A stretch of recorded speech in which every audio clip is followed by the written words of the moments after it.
Hello बच्चों, मेरा नाम राहुल है और मैं आपको साइंस पढ़ाता हूँ। इससे पहले हमने बहुत सारे टॉपिक देखे, बहुत सारे चैप्टरों के इम्पॉर्टेंट पार्ट्स देखे, उसके इम्पॉर्टेंट टर्म्स और डेफिनेशन देखे, पर वो पिछले साल की बात थी। जी हाँ, इस बार नए सेशन के लिए फाइनली मैंने आपका क्लास 10th का जो पूरा सिलेबस आने वाला है वो मैं पूरा कवर करूँगा। और इस जर्नी की स्टार्ट हम लोग पहला जो चैप्टर है बायो से स्टार्ट करें, लाइफ प्रोसेस और यू कैन से प्रोसेसेस। और ये एक इंट्रोडक्शन वाला वीडियो होने वाला है जिसमें मैं आपको कुछ बेसिक बातें सिखाऊंगा। क्या सिखाऊंगा? कुछ बेसिक बातें। इसमें मैंने एक छोटी सी स्लाइड्स ऐड की हैं एक्स्ट्रा एज नाम की। इसमें क्या होगा, मैं आपको उस टॉपिक के बारे में कुछ एक्स्ट्रा इंफॉर्मेशन दूंगा जो बाकी बच्चों से आपको थोड़ा अलग हटके नॉलेज मिलेगी। और अगर आप उसको हायर क्लासेस में उसको परस्यू करते हैं या उसको सीखने की कोशिश करते हैं तो उसमें भी हेल्प करेगा। तो स्टार्ट करते हैं लाइफ प्रोसेस। नाम से ही पता चल रहा है यार, लाइफ प्रोसेस या प्रोसेसेस क्या होते हैं? ये जिंदगी के वो सारे प्रोसेस जो आपको सरवाइव करने में हेल्प करते हैं। पर इसकी डेफिनेशन क्या कहती है? इसकी डेफिनेशन ये कहती है कि ऑल द प्रोसेसेस जैसे respiration and digestion which together keeps the living organism alive and helps in maintaining the function of the body are called life processes। वो सारे प्रोसेस जैसे रेस्पिरेशन, डाइजेशन और इसके और जैसे प्रोसेस जो बॉडी को जिंदा रखने में और उसको बॉडी के फंक्शंस को मेंटेन करने के लिए जितने भी प्रोसेसेस होते हैं उन सबको ही लाइफ प्रोसेस कहते हैं। उन्हीं सभी को क्या बोलते हैं? Life process. सिंपल सी बात है, वो सारे प्रोसेस जो आपको जिंदा रखने में और अपनी बॉडी को मेंटेन करने के लिए चाहिए होते हैं वो सारे क्या होते हैं? लाइफ प्रोसेस होते हैं। कौन कौन से लाइफ प्रोसेस हैं? सबसे पहला आता है ट्रांसपोर्टेशन। कोई सीक्वेंस नहीं है, बस मैंने इनको एज इट इज नाम में लिख दिया है। तो ट्रांसपोर्टेशन, पहला न्यूट्रिशन, उसके बाद एक्सक्रीशन और रेस्पिरेशन। आपको इमेज देख के पता लग रहा होगा कि इनके बारे में हम लोग क्या पढ़ेंगे। जैसे ट्रांसपोर्टेशन में हम पूरा सर्कुलेटरी सिस्टम या ट्रांसपोर्टेशन या सर्कुलेटरी सिस्टम, न्यूट्रिशन में पूरा खाने से रिलेटेड कहाँ पच रहा है, क्या चीज पच रही है, कैसे खाना है, सब चीज। एक्सक्रीशन में यानी हमारी बॉडी में जो वेस्ट हो रहा है उसको रिमूव करने का प्रोसेस एक्सक्रीशन पढ़ेंगे। और रेस्पिरेशन में फाइनली लंग्स और उससे रिलेटेड सारे function, inhalation, exhalation, O2, CO2 सब A to Z पढ़ने वाले हैं। तो ये हैं 4 बेसिक लाइफ प्रोसेस जो हमें सर्वाइवल में डेफिनेटली हेल्प करते ही करते हैं। अब बात आती है यार कि हमें इसमें और क्या सीख सकते हैं, यानी ये एक्स्ट्रा एज वाला पोर्शन है। अगर फॉर एग्जांपल मैं आपको एक एग्जांपल देता हूं, जैसे कि मान लो कि एक कोई लिविंग ऑर्गेनिज्म, यूनिसेलुलर ऑर्गेनिज्म मैंने अमीबा बनाया है, ठीक है। अब ये अमीबा क्या है? सिंगल सेल ऑर्गेनिज्म है और लिविंग तो है ही, जाहिर सी बात है। तो इसका मतलब है कि इसको अपने लाइफ के सारे लाइफ प्रोसेस परफॉर्म करने पड़ेंगे, जैसे एक्सक्रीशन हो गया, सर्कुलेशन हो गया, रेस्पिरेशन और न्यूट्रिशन। तो ये सिंगल सेल यानी एक यूनिसेलुलर ऑर्गेनिज्म सारे फंक्शन परफॉर्म करता है। वहीं पर अगर मैं एक मल्टी सेलुलर ऑर्गेनिज्म की बात करता हूं, फॉर एग्जांपल मैं अगर एक ह्यूमन की बात करता हूं, तो एक ह्यूमन जो होता है उसकी बॉडी के डिफरेंट सेल्स डिफरेंट फंक्शंस को परफॉर्म करते हैं। जैसे हार्ट के सेल्स अलग होंगे, इंटेस्टाइन के सेल्स अलग होंगे, यानी डिफरेंट सेल परफॉर्म करते हैं डिफरेंट फंक्शंस को। यूनिसेलुलर ऑर्गेनिज्म एक सिंगल सेल सारे लाइफ प्रोसेस परफॉर्म करता है। मल्टी सेलुलर ऑर्गेनिज्म में क्या होता है कि डिफरेंट सेल्स और you can say specialized cell सारे लाइफ प्रोसेस को परफॉर्म करते थे। ये था एक्स्ट्रा एज। इसके बाद बात करते हैं कि यार फाइनली हम पहला लाइफ प्रोसेस स्टार्ट करने जा रहे हैं, न्यूट्रिशन। तो न्यूट्रिशन का सिंपल मीनिंग होता है द प्रोसेस बाय विच और यू कैन से the process how which bye which an organism acquires it food. ये तो सिंपल डेफिनेशन होगी, पर बुक वाले क्या कहते हैं? कहते हैं the process by which an organism obtain its food. वही है, कैसे अपना खाना एक्वायर करता है और उस खाने को यूटिलाइज करता है किसके लिए? एनर्जी के लिए। Building and repair of tissues, tissue को रिपेयर करने के लिए, नए टिश्यू बनाने के लिए, उसी प्रोसेस को क्या बोलते हैं? न्यूट्रिशन। यानी न्यूट्रिशन क्या है? The process by which an organism obtain its food and utilize them for the energy and building and repair of the tissue, it is called as nutrition. अब न्यूट्रिशन के अंदर क्या होता है? कुछ खास चीजें होती हैं जिनको हम क्या बोलते हैं? न्यूट्रिएंट्स, जो अलग अलग काम करते हैं। यानी न्यूट्रिएंट्स क्या है? न्यूट्रिएंट्स एक ऐसे सब्सटेंस होते हैं that are needed by our body, किस लिए? प्रॉपर ग्रोथ के लिए और हेल्दी बॉडी फंक्शन के लिए वही क्या होते हैं, न्यूट्रिएंट्स। भाई सिंपल सी बात है भाई, कार्बोहाइड्रेट, फैट, प्रोटीन्स, विटामिन, ये सारी चीजें। और ये क्या है, एक्स्ट्रा एज, जो आप कहीं ना कहीं छोटा सा ही सही पर हेल्प करेगा। तो न्यूट्रिएंट्स क्या है, these are the substances that are needed by our body for proper growth and healthy body functions, these are termed as nutrients, these are termed as nutrients. आगे देखते हैं कि भाई कितने तरह के न्यूट्रिशन मोड हैं न्यूट्रिशन के, what are the modes of nutrition. Well, अगर हम बात करें तो ये ऑटोट्रॉफिक है और हीटोट्रॉपिक। तो मोड ऑफ न्यूट्रिशन क्या है, पहला ऑटोट्रॉफिक और दूसरा क्या है, हीटरोट्रॉपिक मोड ऑफ न्यूट्रिशन। थोड़ा सा डिटेल में और इसके बारे में पढ़ते हैं क्या है। पहला बात करते हैं ऑटोट्रॉफिक। देखो ऑटोट्रॉफिक में इसके नाम में ही समझ में आ रहा है, ऑटो, और दूसरा क्या है, ट्रॉफिक।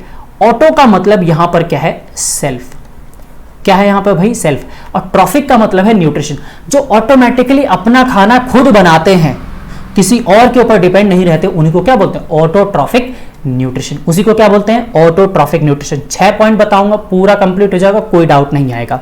सबसे पहली बात क्या होती है कि ऑटोट्रॉप्स क्या होते हैं, ऐसे ऑर्गेनिज्म जो अपना खुद खाना बनाते हैं, उन्हीं को ऑटोट्रॉप्स बोलते हैं। ऑटोट्रॉफिक न्यूट्रिशन में ऑटोट्रॉप कौन, जो अपना खाना खुद बना रहे, पहला इंपॉर्टेंट पॉइंट। दूसरा इंपॉर्टेंट क्या है, इन्हीं को हम लोग प्रोड्यूसर्स बोलते हैं। ऑटोट्रॉप्स को ही क्या बोलते हैं, प्रोड्यूसर्स। कौन इंक्लूड होगा इसमें, ग्रीन प्लांट्स, कुछ एल्गे और कुछ फोटोसिंथेटिक बैक्टीरिया, यानी लाइट का इस्तेमाल करके बैक्टीरिया जो सर्वाइव करते हैं वो फोटोसिंथेटिक बैक्टीरिया हुए, राइट। अब तीसरा पॉइंट, इनको हम फर्दर क्लासिफाई कर सकते हैं फोटो ऑटोट्रॉप्स और कीमो ऑटोट्रॉप्स। ये आपको हायर यानी 11th क्लास की बायोलॉजी में आपको देखने को मिल जाएगा। 3 पॉइंट बताएं, बहुत इंपॉर्टेंट है। इसके बाद आता है चौथा point, the chloroplast help in preparing the food, यानी खाना बनाने के लिए, यानी इनको भाई अपना खाना खुद बना रहे हैं तो इनको कौन मदद कर रहा है, क्लोरोप्लास्ट मदद कर रहा है।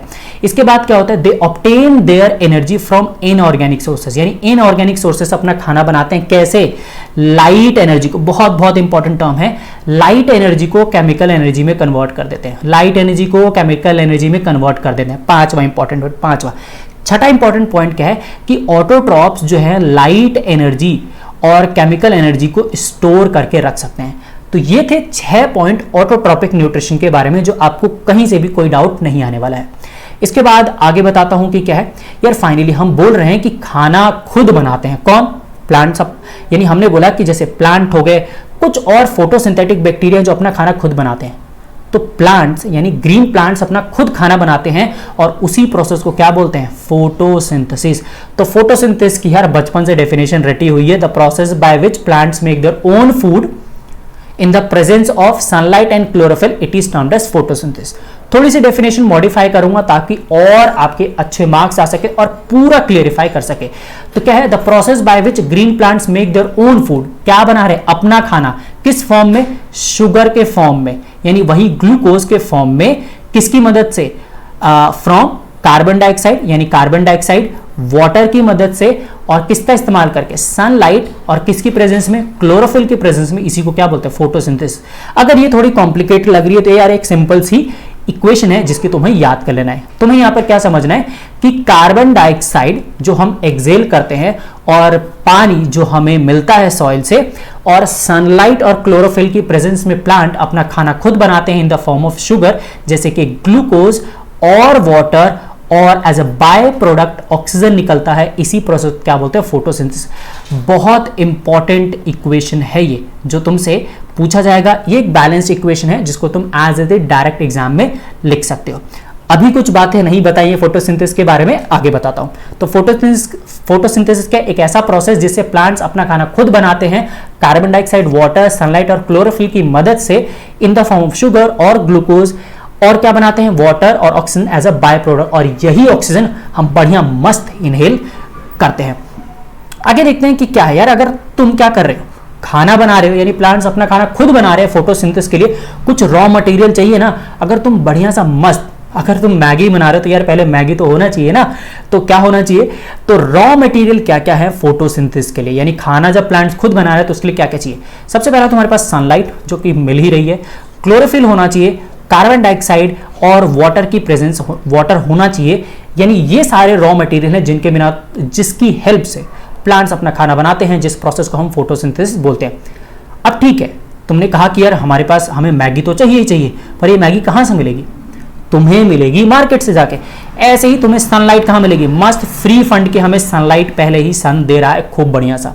इसके अलावा हमें क्या चाहिए? क्लोरोफिल। क्लोरोफिल के बारे में आपको बहुत इंटरेस्टिंग बात अभी बताऊंगा जस्ट 1 मिनट बाद। तो ये क्या करता है? क्लोरोफिल का जो काम होता है ना, ये क्या करता है कि सन की लाइट को ऑब्जॉर्ब करता है। क्लोरोफिल बड़ा इंपॉर्टेंट काम करता है, आगे इसके बारे में डिटेल में मैं आपको बताता हूं। अब बात आती है कार्बन डाइऑक्साइड, यानी जैसे हम मैगी मार्केट से ले आए तो ऐसी कार्बन डाइऑक्साइड कहां से मिलेगी? बहुत सारा ऑलरेडी इन्वायरमेंट में प्रेजेंट है, यानी जो इन्वायरमेंट में जो कार्बन डाइऑक्साइड प्रेजेंट है प्लांट उसको इस्तेमाल कर लेते हैं। पर भाई लेके कौन आएगा, कहां से जाएगा ये? तो प्लांट के अंदर स्टोमेटा होते हैं जिससे कार्बन डाइऑक्साइड अंदर जाता है और बाहर भी रिलीज होता है, चाहे ऑक्सीजन हो या कार्बन डाइऑक्साइड, इस स्टोमेटा के थ्रू सारी चीजें हो रही है। तो कार्बन डाइऑक्साइड जो एनवायरनमेंट में प्रेजेंट है वहां से मिल जाता है। और वाटर जो होता है वो प्लांट को कहां से मिलता है? वो सॉइल से, रूट की हेल्प से वाटर और उनको जो भी मिनरल्स जैसे नाइट्रोजन और फॉस्फोरस चाहिए होते हैं वो सारी चीजें लेनी होती हैं। यानी सनलाइट बढ़िया सन से मिल रहा है। क्लोरोफिल का काम है कि वो सन की लाइट को ऑब्जर्व करना, कार्बन डाइऑक्साइड एनवायरनमेंट से मिल गया और वाटर हमें सॉइल से मिल गया। यानी जो रॉ मटेरियल था हमारे पास अब सारा का सारा तैयार है। पर तुम्हें कहां बनाओगे यार मैगी? घर के किचन में, राइट? तो ऐसे ही ये फोटोसिंथेसिस कहां हो रहा है? सबसे पहली बात, लीव्स को किचन्स ऑफ द प्लांट बोलते हैं, पर थोड़ी सी कहानी बता देता हूं जो आपको समझने में हेल्प करेगी। सबसे पहली बात क्या है कि क्लोरोफिल, यानी ये जो एक नाम है यहां पे देखो, chloroplast is the site of photosynthesis. यानी प्लांट के अंदर क्लोरोप्लास्ट है जहां पर फोटोसिंथेसिस हो रहा है। पर अगर आप ये कहोगे कि यार ये क्लोरोप्लास्ट क्या है, क्लोरोफिल तो सुना है पर क्लोरोप्लास्ट क्या है, 1 मिनट अभी बताता हूं। तो क्लोरोप्लास्ट क्या होता है कि इसके अंदर एक ग्रीन कलर का पिगमेंट होता है जिसको बोलते हैं क्लोरोफिल। क्लोरोप्लास्ट मैंने बोला, क्लोरोप्लास्ट वो जगह है जहां पर फोटोसिंथेसिस हो रहा है और क्लोरोप्लास्ट के अंदर क्या है? क्लोरोफिल। और इस क्लोरोफिल का काम क्या है? सन की लाइट को ट्रैप करना। समझ में आया? दोबारा रिपीट कर रहा हूं।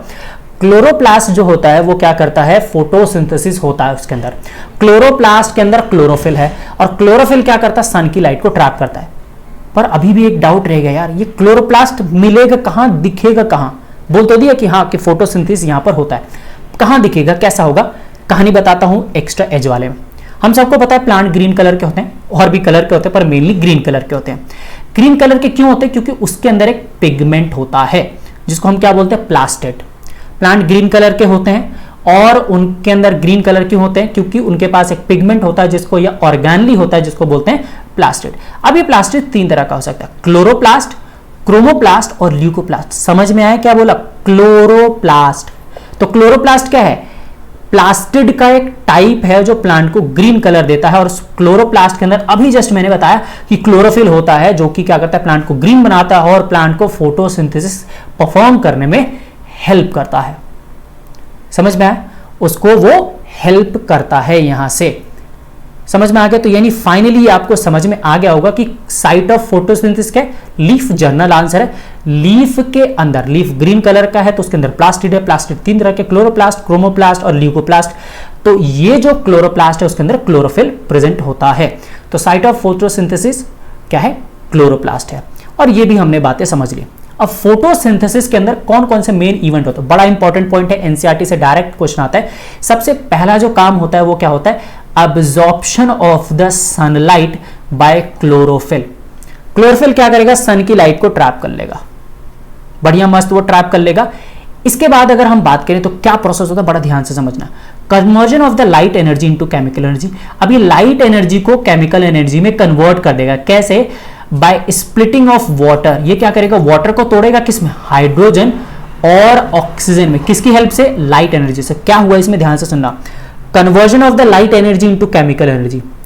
और वाटर को 2 में तोड़ दिया गया, हाइड्रोजन और ऑक्सीजन में। किसने तोड़ा? लाइट एनर्जी में। अब क्या होगा? Reduction of the CO2। Reduction of the CO2 मतलब जो हाइड्रोजन यहां पे टूटा था ना, ये इस CO2 के साथ जुड़ जाएगा, यानी addition of hydrogen is termed as reduction. तो क्या होगा? कार्बन डाइऑक्साइड के साथ हाइड्रोजन जुड़ जाएगा जो कि कार्बोहाइड्रेट यानी ग्लूकोज का फॉर्मेशन बन जाएगा, और यही ग्लूकोज तो प्लांट का खाना है। तो these are the main events of the photosynthesis.